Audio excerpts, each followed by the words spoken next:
If you give this video 3 minutes of your time, it'll open your mind and it'll send you on a journey.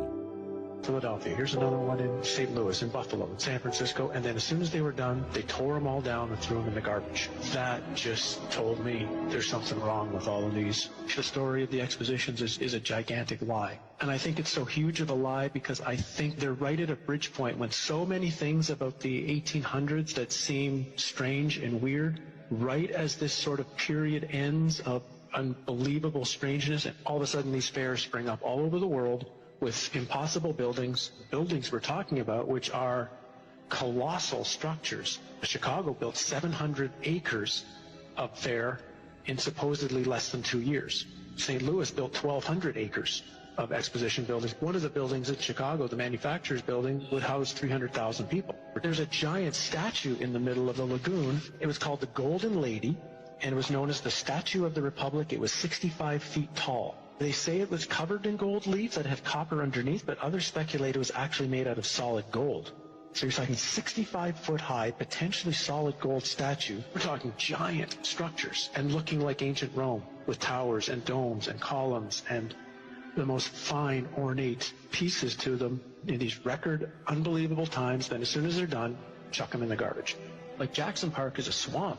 So supposedly they had to drive down tens of thousands of wooden stakes in order to support the weight of everything. They dug out massive lagoons, lakes. They had a canal system that ran through the entire exposition. They also had an above-ground electric train. An electric train, well, where's the electricity coming from, that's running around the park? They had a moving walkway down by the shore. Not enough people are asking, where does this technology come from? Just to frame it, if I'm not mistaken, the Chicago Fair was the first time people had seen electric light. Tesla's the one who got the electricity contract for the Chicago Exposition, and it was certainly more than all of the lights anyway that were in New York City at the time were at the Chicago Exposition. Now, it must have been mind-blowing for most of those people who had only seen gaslight or candlelight at night to see that city lit up in such a way. Again, count the ways, it's 1901. We are told, whether it's true or not, the idea of being able to electrically do anything hasn't been around that long. And this fair is bizarre. This is supposed to be Tesla's fair, where he managed to somehow move electricity from Niagara Falls to Buffalo for the fair. No one's really explained how he actually did that. And at the middle of the fair is a 395-foot-high electrical tower, on top of which, of course, is a female golden statue called the Goddess of Light.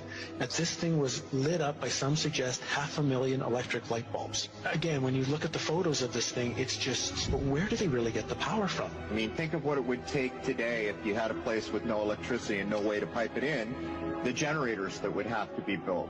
For example, there's a building that went up for the Barcelona Exposition in 1888. It was claimed to be the fastest built building in the world, 5,000 square meters, capacity for 2,000 guests, 600 rooms, 30 apartments, and it was supposed to be built in 53 days. This is supposed to be a time of horse and buggy. The 2-year building times are actually impossible unless the two most likely theories would be either A, they had a technology that they're not supposed to have, and it really was built in that time frame. Even if they built them, they had to build them out of marble and stone in record time, or the buildings were already there. They'd been there for hundreds or thousands of years, fixed up, refurbished, repainted, hence the term whitewashed, which is the term that was used for the Chicago Exposition, which was paint all the buildings with this brand new spray paint that they had just developed to spray paint all the buildings in record time, so you couldn't tell if anything was old or anything was new. How long did these things tend to stay open? When they built these things, supposedly over 2 years, which is the narrative, how long were they there for? About 6 months.